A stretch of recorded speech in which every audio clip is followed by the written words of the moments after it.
Hello students, welcome back to my channel. दोस्तों, आज हम इस वीडियो के अंदर करंट अफेयर्स के क्वेश्चन करेंगे। अगर आपको करंट अफेयर के क्वेश्चन मैं पूछूंगा, वो क्वेश्चन अगर आपको आता है तो आप आंसर कमेंट में दे करके अपना कॉन्फिडेंस लेवल जज कर सकते हैं, पता कर सकते हैं, कॉन्फिडेंस लेवल बढ़ा सकते हैं। तो मैं जैसे क्वेश्चन पूछता जाऊँ और आपको आते हैं तो कमेंट करके बता सकते हैं।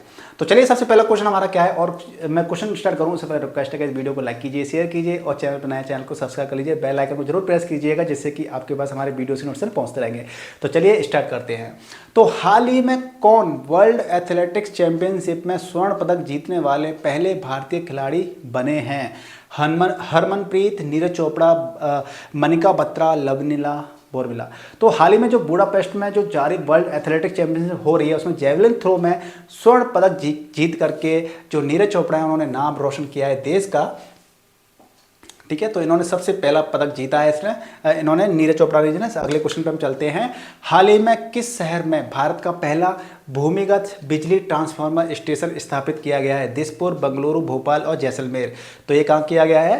कर्नाटक की राजधानी बेंगलोर में। ये इसका कर्नाटक के बेंगलुरु में क्या किया है? 15वें एवेन्यू मल्लेश्वरम में भारत के पहले भूमिगत बिजली ट्रांसफार्मर का उद्घाटन किया है। अगले क्वेश्चन की तरफ बढ़ते हैं हम लोग और इसका आंसर देखते हैं। ओहो, इस क्वेश्चन में कुछ गड़बड़ हो गई है ये ऊपर नीचे हो गया है। तो चलिए इस क्वेश्चन को डिस्कार्ड करते हैं और अगले क्वेश्चन की तरफ बढ़ते हैं हम लोग। ठीक है, हाल ही में कितने वैज्ञानिकों को वर्ष 2022 का शांति स्वरूप भटनागर पुरस्कार दिया गया है? तो इसका आंसर क्या है? 12 वैज्ञानिकों को शांति स्वरूप भटनागर प्राइज 2022 मिला है। शांति स्वरूप भटनागर पुरस्कार प्रतिवर्ष दिया जाता है। यह पुरस्कार जीव विज्ञान, रसायन विज्ञान, पृथ्वी, वायुमंडल, महासागर और ग्रह विज्ञान, इंजीनियरिंग विज्ञान, गणितीय विज्ञान, चिकित्सा विज्ञान और शारीरिक विज्ञान के क्षेत्र में दिया जाता है। तो कितनों को दिया गया है? 12। तो इसका आंसर क्या हो जाता है? 12 हो जाता है। अगले क्वेश्चन की तरफ हम बढ़ते हैं। हाल ही में होयसला मंदिर यूनेस्को की वर्ल्ड हेरिटेज साइट में भारत के 42वें स्थल बने हैं, जो किस राज्य में स्थित है? तो इसका आंसर क्या हो जाता है? इसका आंसर हो जाता है कर्नाटका में बने हैं। अगले क्वेश्चन की तरफ बढ़ते हैं और यहाँ पे बात करते हैं, प्रतिवर्ष 29 अगस्त को किनके जन्मदिवस पर पूरे भारत में राष्ट्रीय खेल दिवस यानी कि नेशनल स्पोर्ट्स डे मनाया जाता है? Milkha Singh, CV Raman, major Dhyan Chand, Homi Jehangir, Bhabha. तो इसका जो नेशनल डे मनाया जाता है तो ध्यानचंद हैं, उनके जन्मदिन पर मनाया जाता है। तो इसका आंसर क्या हो जाएगा? मेजर ध्यानचंद जी हो जाएगा। अगले क्वेश्चन की तरफ बढ़ते हैं हम लोग और इसको देखते हैं। हाल ही में भारत के पुराने संसद भवन का नाम बदल करके क्या रखा गया है? तो इसका नाम क्या रखा गया है? संविधान सदन, यानी कि इसका आंसर क्या हो जाता है? सी हो जाता है इसका आंसर। ठीक है, हम चलते हैं अगले क्वेश्चन पर। अगले क्वेश्चन की तरफ चलते हैं, तो वो है 21 सितंबर 2023 को दुनिया भर में मनाए गए विश्व अल्जाइमर दिवस की थीम क्या रखी गई थी? तो इसका आंसर क्या हो जाता है? Never too early never too late, यानी कि जो इसकी थीम जो रखी गई थी वो never too early never too late रखा गई थी इसकी थीम। अगले क्वेश्चन की तरफ बढ़ लेते हैं और हाल ही में एमसन मंगावा कौन सी बार जिम्बाब्वे के राष्ट्रपति बने हैं? दूसरी, तीसरी, चौथी या पांचवी? तो हाल ही में जो 80 वर्षीय एमरसन मंगावा को दोबारा जिम्बाब्वे का राष्ट्रपति चुना गया है। तो यह उनका अंतिम कार्यकाल होगा। यहाँ मंगावा ने चुनाव में अपने निकटतम प्रतिद्वंदी नेल्सन चामिसा को हरा करके जीत दर्ज की थी। तो ये कौन से बने हैं? दूसरी बार ये बने हैं, जिनका आखिरी कार्यकाल रहेगा ये। ठीक है, विश्व हृदय दिवस प्रतिवर्ष कब मनाया जाता है? तो ये कब मनाया जाता है? 29 सितंबर को मनाया जाता है। अगले क्वेश्चन की तरफ बढ़ते हैं और देखते हैं, कौन व्यक्ति हाल ही में मनप्रीत बोहरा के स्थान पर ऑस्ट्रेलिया में भारत के अगले उच्चायुक्त नियुक्त किए गए हैं? तो इसका आंसर क्या हो जाता है? जो भारतीय विदेश सेवा के वर्ष 1942 बैच के अधिकारी हैं गोपाल बागले जी, इनको ऑस्ट्रेलिया में भारत का अगला उच्चायुक्त नियुक्त किया गया है। तो गोपाल बागले जी इसका आंसर हो जाता है। अगले क्वेश्चन की तरफ बढ़ते हैं हम लोग और पता करते हैं अगला क्वेश्चन क्या है। प्रति वर्ष दुनिया भर में अंतर्राष्ट्रीय बेटी दिवस यानी कि इंटरनेशनल डॉटर डे किस दिन मनाया जाता है? तो ये क्या हो जाता है आपका कि 4th संडे इन सितंबर एवरी मंथ। तो हम बात कर लेते हैं 4th यानी कि आखिरी रविवार को मनाया जाता है, सितंबर महीने के आखिरी रविवार को, क्योंकि ये शनिवार है, ये शुक्रवार है, बुधवार है, आपका क्या हो जाता है? आखिरी रविवार को सितंबर के। ठीक है, अगले क्वेश्चन पे हम चलते हैं। कौन व्यक्ति हाल ही में भारत हैवी इलेक्ट्रिकल्स लिमिटेड भेल यानी कि BHEL के निदेशक बने हैं? सिंधु गंगाथरन, राजेश आम्बिया, तजिंदर गुप्ता और पिंदर सिंह मथारू। तो इसका आंसर क्या हो जाता है? तजिंदर गुप्ता जी बने हैं BHEL के निदेशक। इसके बाद हम बात कर लेते हैं किसे वर्ष 2023 के doctor BG Patel memorial award से सम्मानित किया गया है? तजिंदर गुप्ता, सत्यजीत मजूमदार, राजेश नाम्बियार और अशोक वर्मा। तो इसको जो सत्यजीत मजूमदार जी हैं उनको नॉमिनेट किया गया है, सत्यजीत मजूमदार जी को। ये आंसर है इसका। अगले क्वेश्चन की तरफ बढ़ते हैं। प्रतिवर्ष दुनिया भर में अंतर्राष्ट्रीय साक्षरता दिवस यानी कि इंटरनेशनल लिटरेसी डे किस तारीख को मनाया जाता है? तो इसका आंसर क्या हो जाता है? 8 सितंबर को ये दिवस मनाया जाता है। ठीक है। इसके बाद में अगले क्वेश्चन की तरफ बढ़ लेते हैं और इस क्वेश्चन में क्या है? प्रति वर्ष दुनिया भर में विश्व भौगोलिक चिकित्सा दिवस यानी कि वर्ल्ड फिजियोथेरेपी डे किस तारीख को मनाया जाता है? तो इसका आंसर भी क्या हो जाता है?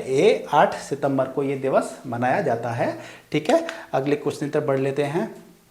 हाल ही में प्रसिद्ध व्यक्तित्व मालिनी राजूकर का 82 वर्ष की उम्र में निधन हुआ है। वह कौन थी?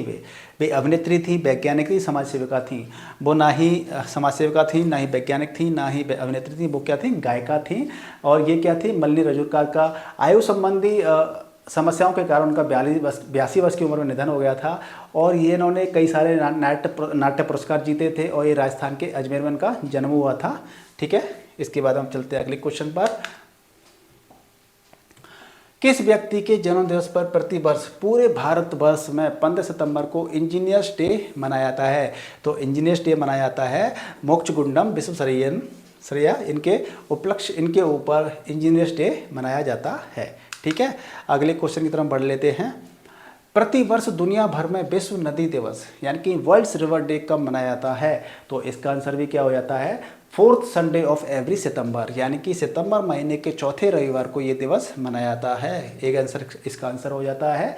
अब चलते हैं हम अगले क्वेश्चन पर। अगले क्वेश्चन को हम देखते हैं। तो हाल ही में किस भाषा के मशहूर कवि जयंत महापात्रा का 95 वर्ष की उम्र में निधन हुआ था? ठीक है। तो ये हाल ही में जो किस भाषा के मशहूर कवि हैं जयंत महापात्रा, उनका निधन हुआ था। तो अंग्रेजी भाषा के मशहूर कवि जयंत महापात्रा का 95 वर्ष की आयु में निधन हुआ था। तो ये किसके कवि हैं? ये अंग्रेजी के कवि हैं। अगले क्वेश्चन की तरफ बढ़ लेते हैं। हाल ही में नेपाल के क्रिकेटर कुशल मल्ला ने कितनी गेंदों में T20 अंतर्राष्ट्रीय क्रिकेट में सबसे तेज अर्धशतक लगाया है?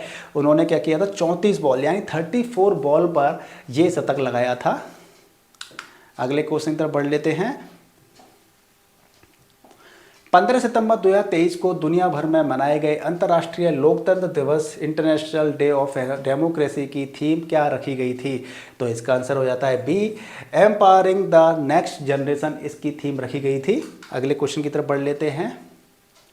किस क्रिकेट टीम ने हाल ही में पुरुष एशिया कप 2023 का खिताब जीता है? तो पुरुष एशिया खिताब जीता है वो श्रीलंका में ये हुआ था और इसको जीता किसने था? भारत ने जीता था श्रीलंका के अगेंस्ट, जो कि श्रीलंका में ये चैंपियनशिप हुई थी। ठीक है। ये इवेंट हुआ था। इसके बाद में टाटा एडवांस सिस्टम्स का अध्यक्ष किसे नियुक्त किया गया है? बनमाली अग्रवाल, विजय सिंह, गोकुल सुब्रमण्यम और राजेश नाम्बियार जी। तो इसके आंसर कौन हो जाते हैं? बनमाली अग्रवाल जी इसके आंसर हैं। अगले क्वेश्चन की तरफ बढ़ते हुए चलते हैं। तो हाल ही में किस खिलाड़ी को भारतीय प्रौद्योगिकी कंपनी यानी कि इन्फोसिस के नए ब्रांड एम्बेसडर के रूप में नियुक्त किया गया है? Carolina marine, Sunil Chhetri, Rafael Nadal और विराट कोहली। तो इसका आंसर क्या है? भारतीय जो प्रौद्योगिकी कंपनी है इन्फोसिस है, इन्फोसिस ने दिग्गज टेनिस खिलाड़ी राफेल नडाल को आगामी 3 वर्षों के लिए अपना ग्लोबल ब्रांड एम्बेसडर, ग्लोबल यानी पूरे वर्ल्ड के लिए ब्रांड एम्बेसडर नियुक्त किया है। और इनकी एज कितनी है? 37 वर्ष की है। और इनकी ATP रैंकिंग में 209 हफ्तों तक लगातार पहले स्थान पर बने रहे हैं ये 209 दिनों तक। ठीक है। तो कौन है इसके? राफेल नडाल जी हैं। अगले क्वेश्चन की तरफ बढ़ लेते हैं। प्रतिवर्ष दुनिया भर में विश्व रेबीज दिवस वर्ल्ड डे कब मनाया जाता है? किस तारीख को मनाया जाता है?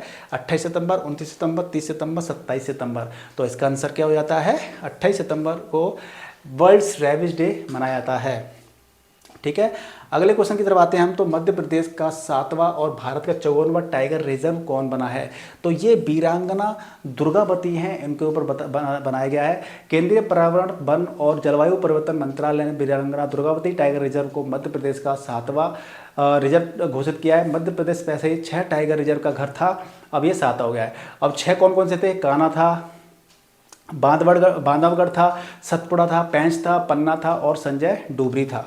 ठीक है, अगले क्वेश्चन की तरफ बढ़ लेते हैं। अगला क्वेश्चन क्या है? ग्लोबल इनोवेशन इंडेक्स 2023 में भारत कौन से स्थान पर रहा है? तो ये 40वां स्थान इसने बरकरार रखा है। तो आप देख सकते हैं कि जो पूरे वर्ल्ड में 132वीं अर्थव्यवस्था है उनमें से 40वां स्थान बरकरार रखा हुआ है हमारे भारत देश ने। अगले क्वेश्चन की तरफ बढ़ लेते हैं। अगला क्वेश्चन हमारा क्या कहता है? कौन व्यक्ति हाल ही में वित्त उद्योग विकास परिषद यानी कि FIDC के नए अध्यक्ष बने हैं? FIDC के अध्यक्ष बने हैं तो उमेश रेवनकर जी हैं। उमेश रेवनकर जी हैं, वो अध्यक्ष बने हैं इसके। अगले क्वेश्चन की तरफ बढ़ लेते हैं। अगला क्वेश्चन क्या कहता है? हाल ही में किस फुटबॉल टीम ने डूरंड कप 2023 का खिताब जीता है? डूरंड कप 2023 का खिताब जीता है तो मोहन बागान सुपर जायंट ने कोलकाता के साल्ट लेक स्टेडियम में ईस्ट बंगाल को 1-0 से हरा करके इस खिताब को अपने नाम किया है। तो इसका आंसर क्या हो जाता है? बताइए। मोहन बागान। तो इसका आंसर है मोहन बागान SG। ठीक है, तो इसका आंसर क्या हो जाता है? D इसका आंसर हो जाता है। चलते हैं हम अगले क्वेश्चन की तरफ। और अगला क्वेश्चन हमारा क्या है? हाल ही में किस देश ने दुनिया की पहली एथनॉल से चलने वाली कार लॉन्च की है? ऑस्ट्रेलिया, जापान, जर्मनी या भारत? तो एनर्जी और ऑटोमोबाइल सेक्टर में भारत ने एक नया कीर्तिमान स्थापित किया है। आप लोग सोच रहे होंगे शायद जापान ने की, ऑस्ट्रेलिया ने, जर्मनी ने की होगी, लेकिन ये कीर्तिमान भारत ने बनाया है। और यहाँ दुनिया की पहली एथनॉल से चलने वाली इनोवा कार यानी कि world's first ethanol fuelled car launch की गई है, जो कि टोयोटा कंपनी की है। पहली एक MPV कार पूरी तरह से एथनॉल के साथ चलती है। तो उसका आंसर क्या हो जाता है? भारत। ठीक है, अगले क्वेश्चन की तरफ चलते हैं हम लोग। ताइवान ने पहली घरेलू पनडुब्बी का अनावरण किया है, जिसका नाम क्या है? उसका नाम क्या है? हाईकून। यानी कि चाइना परेशान करता रहता है, नाक में दम करता रहता है, उसे बचने के लिए, उसे डिफेंड करने के लिए, उसे अपनी रक्षा करने के लिए हाईकून नामक अपनी घरेलू पनडुब्बी का आविष्कार किया था और उन्होंने इसको लॉन्च किया है। ठीक है, अगले क्वेश्चन से चलते हैं। तो मिस इंटरनेशनल इंडिया 2023 का खिताब किसने जीता है? इसका आंसर है प्रवीण अंजना जी ने, जो कि 23 साल की हैं और उदयपुर की हैं। इन्होंने जापान में होने वाली इंटरनेशनल प्रतियोगिता में भारत का प्रतिनिधित्व किया था।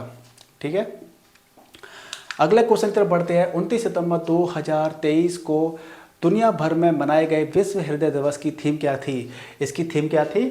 इसकी थीम की बात करेंगे तो वर्ल्ड हार्ट डे जो 29 सितंबर को मनाया जाता है, तो इसकी थीम की बात कर लेते हैं, जो कि तनाव, खान पान, ध्यान न देना, शराब, धूमपान से सेवन के कारणों चलते हृदय संबंधी बीमारियों को से बचने के लिए और उसको अवेयर करने के लिए इस थीम को लॉन्च किया गया था। तो इसका आंसर क्या हो जाता है? इसका आंसर हो जाता है B, use heart no heart. ठीक है, अगले क्वेश्चन की तरफ बढ़ते हैं।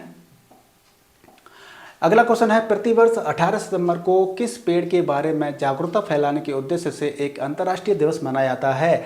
तो इसका आंसर क्या है? बांस। एक्चुअली इसको क्यों बनाया जाता है? क्योंकि बांस हर इंसान के जीवन काल से लेकर मतलब जन्म होता है जब से लेकर मरने तक के लिए पूरे जीवन काल में काम आता रहता है और ये इकोनॉमिकली भी सपोर्ट करता है, यानी कि हम बांस को बेच करके अपनी आजीविका को चला सकते हैं। इसलिए बहुत ज़्यादा इम्पोर्टेंट है और इसी को अवेयरनेस फैलाने के लिए बांस के ऊपर ये दिवस मनाया जाता है। ठीक है, इसके बाद हम चलते हैं अगले क्वेश्चन पर। ओडिशा विधानसभा की पहली महिला अध्यक्ष कौन बनी हैं? तो इसका आंसर क्या हो जाता है? प्रमिला मलिक हैं, वो इसकी अध्यक्ष बनी हैं। ठीक है, इसके बाद अगले क्वेश्चन की तरफ चलते हैं। हाल ही में किस सुंदरी ने मिस अर्थ इंडिया 2023 का खिताब जीता है? प्रवीणा स्वामीनाथन, प्रियन सेन, गीतिका श्रीवास्तव। तो मिस अर्थ इंडिया प्रतियोगिता में राजस्थान की रहने वाली प्रियन सेन ने क्या 2023 में ये खिताब जीता था, प्रियन सेन ने। ठीक है जी, अगले क्वेश्चन की तरफ बढ़ते हैं। किस रोग से पीड़ित मरीजों के लिए प्रतिवर्ष 22 सितंबर को दुनिया भर में विश्व गुलाब दिवस मनाया जाता है? तो विश्व गुलाब दिवस इसलिए मनाया जाता है, कैंसर के रोगियों को कैंसर के रोगियों के लिए मनाया जाता है, उनको अवेयरनेस करने के लिए, जो पेशेंट्स होते हैं उनको अवेयर करने के लिए, जिससे कि हमें ये प्रॉब्लम ज़्यादा से ज़्यादा ना हो। ठीक है, अगले क्वेश्चन तक बढ़ लेते हैं। वर्ष 2023 के रेमन मैगसेसे अवार्ड के 4 संयुक्त विजेताओं में कौन भारतीय व्यक्ति शामिल है? सिंधु गंगाथरन, तजिंदर गुप्ता, डॉक्टर रवि कन्नर अय्यर और मनीष देसाई। तो जो हाल ही में 2023 के रेमन मैगसेसे पुरस्कार विजेताओं का ऐलान हुआ था, उनमें शिक्षा के लिए बांग्लादेश के कोरबी रचन थे, पर्यावरण संरक्षण के लिए तिमोर लेस्ते थे, यूजेनियो लोमो शांति और महिलाओं की भागीदारी के लिए फिलीपींस की मरियन कोरोना थी, और कैंसर रोग के लिए उत्कृष्ट काम करने के लिए भारत के डॉक्टर रवि कन्नन थे, डॉक्टर रवि कन्नन आर थे। ठीक है, तो ये इसका आंसर हो जाता है। अगले क्वेश्चन की तरफ बढ़ते हैं हम लोग। हाल ही में भारत का पहला सौर मिशन यानी कि आदित्य L1 सफलतापूर्वक लॉन्च हुआ है, जो दुनिया भर में अब तक का कौन सा सौर मिशन है? इसके बारे में आपको पता होना चाहिए। इसमें L1 23वां सौर मिशन है। ये कौन सा है? 23वां सौर मिशन है आदित्य L1, जो कि सूर्य के लिए गया था रिसर्च करने के लिए। ठीक है ना, और हमारा जो चंद्रयान 3 गया था वो दक्षिण ध्रुव पर लैंड किया था। राइट, अब हम चलते हैं अगले क्वेश्चन की तरफ। अगला क्वेश्चन हमारा कुछ नहीं है, ये लास्ट क्वेश्चन फिनिश हो चुके हैं। तो गाइज, इस तरीके से आपको हमने इस पे करंट अफेयर के क्वेश्चन बताए। अगर आप चाहते हैं कि आपको और भी इस तरह क्वेश्चन आप और भी चाहते हैं तो इस वीडियो को लाइक कीजिए, चैनल को सब्सक्राइब कर लीजिए, और आप डिफरेंट तरीके से क्या क्या चीज़ें सीखना चाहते हैं आप अपने सुझाव, आप अपना जो फीडबैक है वो जरूर दीजिएगा कमेंट करके। तो चलिए नेक्स्ट वीडियो में मुलाकात करें, तब तक के लिए गुड बाय, टेक केयर।